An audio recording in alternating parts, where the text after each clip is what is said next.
Alright, we have the Icom 751a. We have the we have the ic-at500. Complicated name there. We're going to go ahead and hook these up. This does require a computer power supply cord. Depending on how you want it set up, it depends on where you would put it at, but this is a really weird tuner, so probably deserves some mentioning. So you could solder these to different spots inside of the radio, excuse me, tuner, and you could set it up to where this would do like certain band through certain band or whatever. I honestly need to pull out the manual just to even remember what the hell it was supposed to do, but it's got these accessory plugs that they used back in the early 80s, and if you don't have one of these, you are out of luck. This one here, I would like to repair it. We're gonna go ahead and open this up really quick. Let's see if we can. It doesn't look right.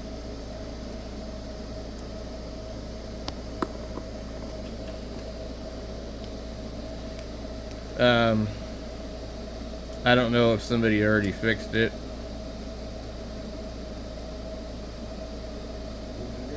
It's just I don't want it hanging out like that if I don't have to have it like that.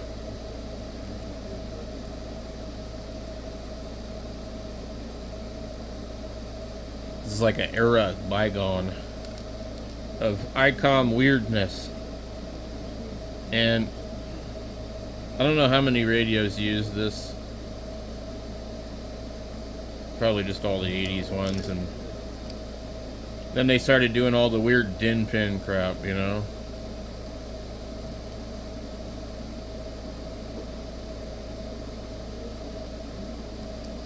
Anyway, I didn't intend to do this today.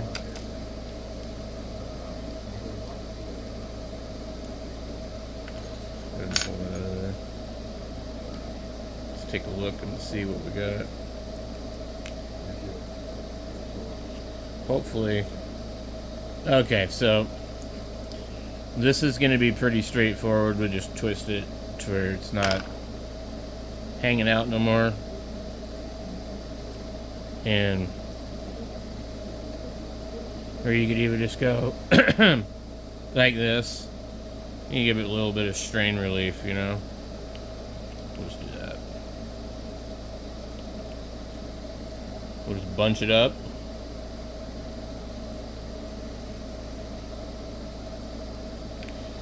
I do not want to be trying to solder one of these.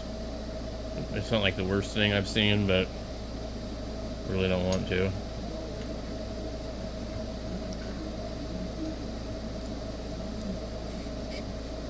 Okay. This is kind of a cool idea. Alright, we got that out of the way.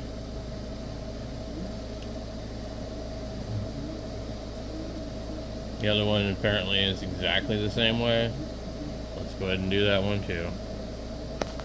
Alright, we got that one done too. And this one I just loosened it up and just pushed on it until it went in and tightened it back up.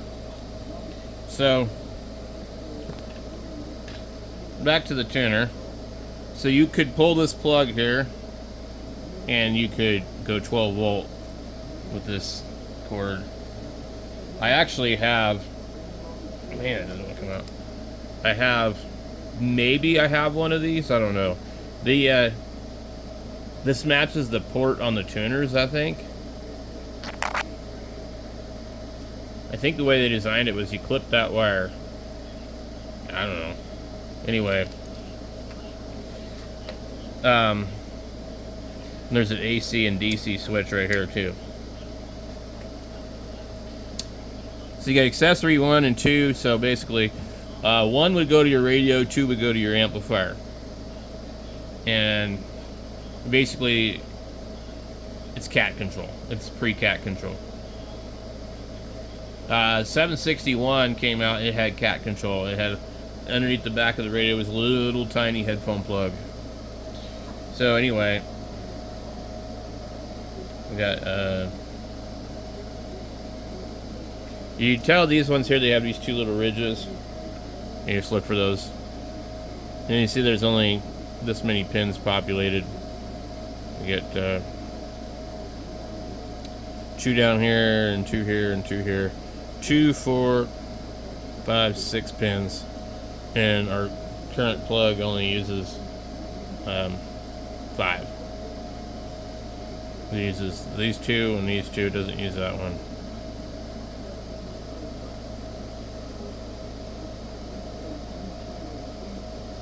I'm looking here to make sure that's not a pin that got pushed in.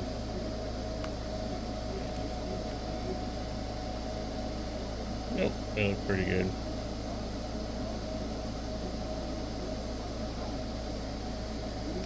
Somewhere in my stuff I have one of these connectors, but I was never aware that they had this piece that went to them until I got this radio. I didn't even know. So on the back of the radio, so we're going to hook up the input into here, and then we need to figure out antenna 1, 2, 3, or 4. We'll figure out which one's actually on. The manual is complicated. They would basically have you put like your 160 and 80 meter antenna on here, and then you'd have like 40 and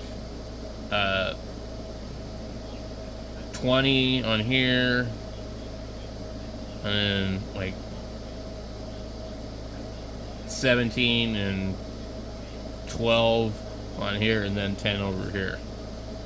But you could change it yourself. That was the weird thing. Also, this has those really nasty, shitty brass screws. I hate those things. Icom used these brass screws. It's almost like they're like tamper-evident screws. Apparently, these are not real great. And that was wobbled out.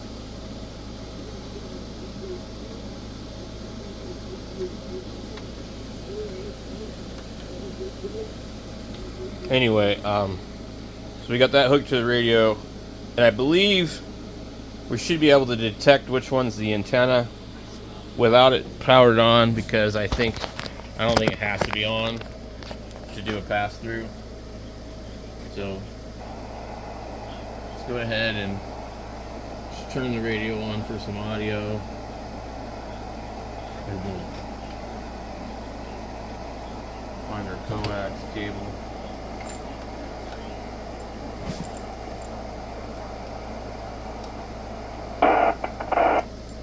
It appears to be antenna number 2. Now I don't know if that's dependent on which position the thing is on.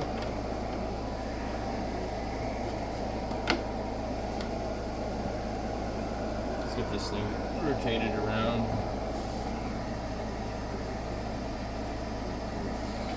We're going to put it on where it makes the noise, okay?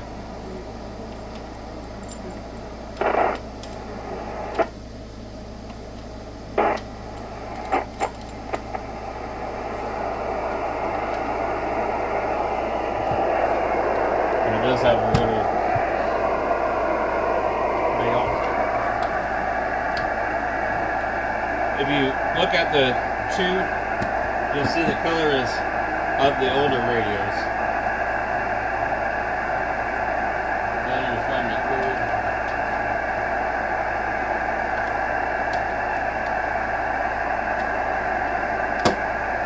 I wanted to see something really quick.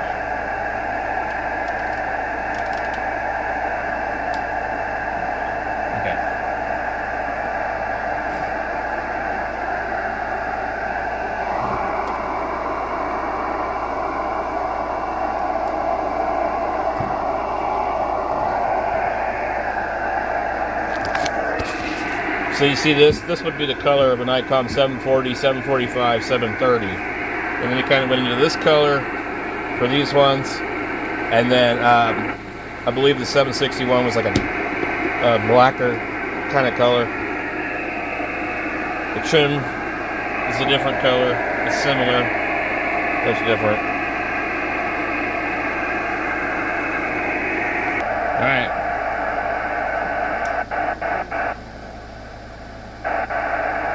It's on auto right now. You see it says 3.5. You don't have to push anything. It just automatically tunes. I don't know exactly what it's doing, how it does it.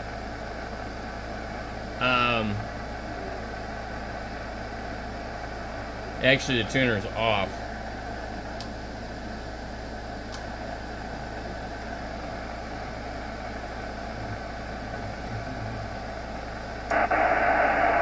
Still says wait.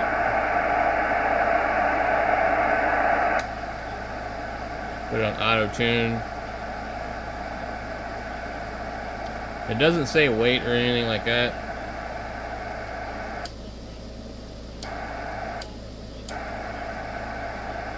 Now, it'd be nice if they would have put like a watt meter or something on it.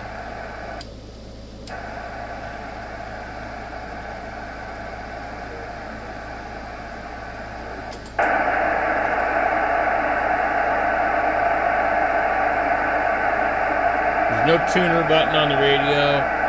It's really weird. Let's go up to 10 meters, and you see it says auto tune right there. Don't really hear anything. Now you can select the band from here. Just wait. And then it changes to supposedly ready. Oh, that's right. This radio doesn't, it's out of lock on 10 meters. We gotta go to a different band.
Tuned it up.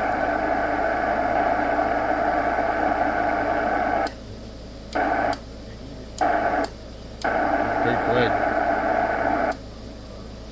So we don't have 12 and we don't have 10 on this radio. We shouldn't be able to tune this band. Well, we'll see.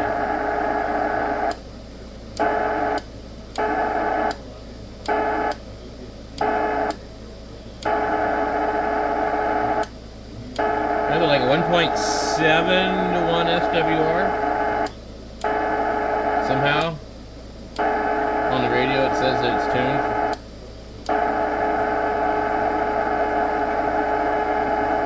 Now there's some stuff underneath the door here that you can adjust, but it's a really weird tuner setup, but it works.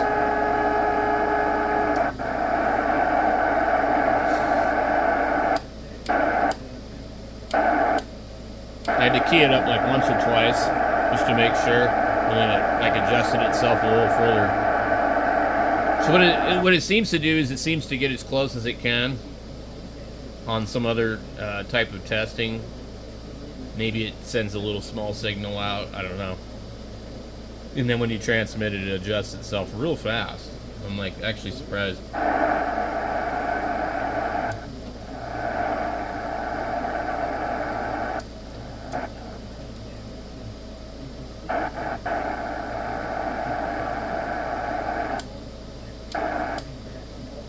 Yeah, see, I had to key it up twice and then it went flat.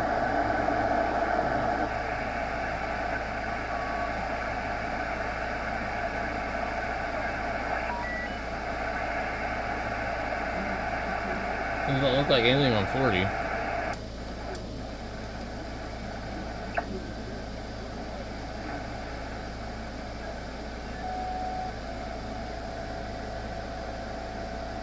Let's see if the audio comes up. We're just...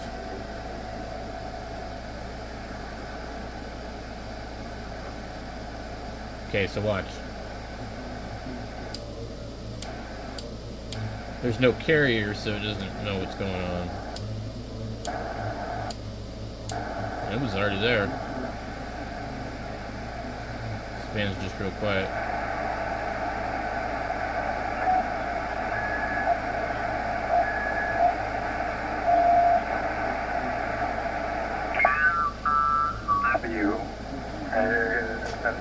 ICW. Pull away from the microphone, man. You gotta hear the front end of the call.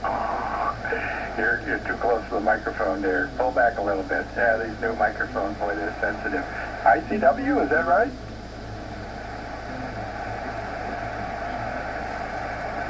India Charlie Whiskey. I actually got it. Yeah, you pulled away, man. You sound really good. What are you running, man? That thing sounds great.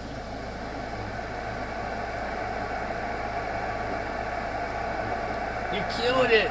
What's your cacao? Sounds like that guy. God, don't change a thing. Yeah, those, they've really done a nice job with these condenser elements, electret elements in these new radios, 7300. A lot of guys don't get it right, man. They get right up on it, and it's just wah, wah, wah, wah, wah when you get too close to it. So at the front end of your call was and then I kind of got ICW, but boy, when you pulled away, that thing is gorgeous to listen to right now. So wherever you're at, you know, just kind of maintain that position. It just sounds really good. Yeah, one of my favorite radios out there, the 7300. And of course the infed antenna. Boy, what do you see? Is it warm there? Over?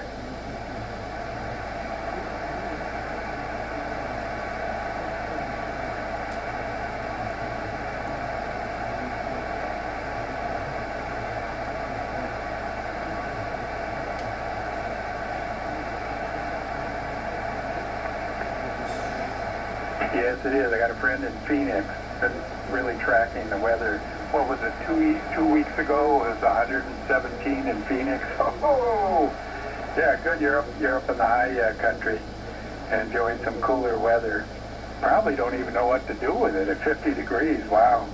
Utah is such a beautiful state. Every time I get there, I always tell my wife, look at the roads. As soon as we got into Utah, the roads got better.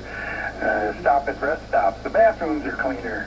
And I'll tell you what, you know, those Mormons, they sure know how to run a state. I'll say that. It's a beautiful place you're at, and hopefully you're enjoying it. Name on this end, Tony. Tony is my name. We're on the west side of Los Angeles. West side of Los Angeles, The name is Tony. California. Tony is the name. The name is Tony. Tony is the name. How many times do you coming in like gangbusters? About 5 and 8 off the infed, and great signal. Running about 750 watts into a 3-element beam, and I'm glad you told me where you're at there so I didn't have to move it. KW6LA? How the hell do you do 700 watts? That's either 811H pushed to its limits, or somebody's not driving something all the way, which is not good for any amplifier, really.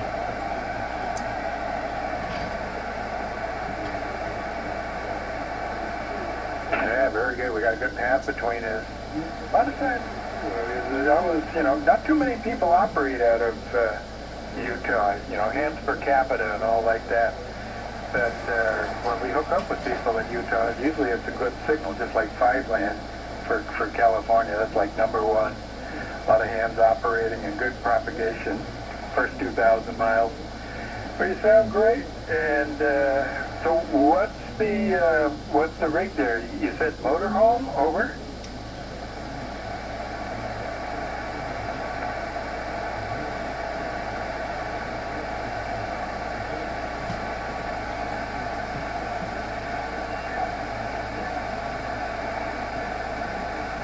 Tell me that, yes, Chad is building a shop up Not there. a lot of activity on the far bands away, today. just down the hill or something from the I main see house up there. 12 meters and I 15 guess on the it's hand off clock and nothing else. And it's building a shop.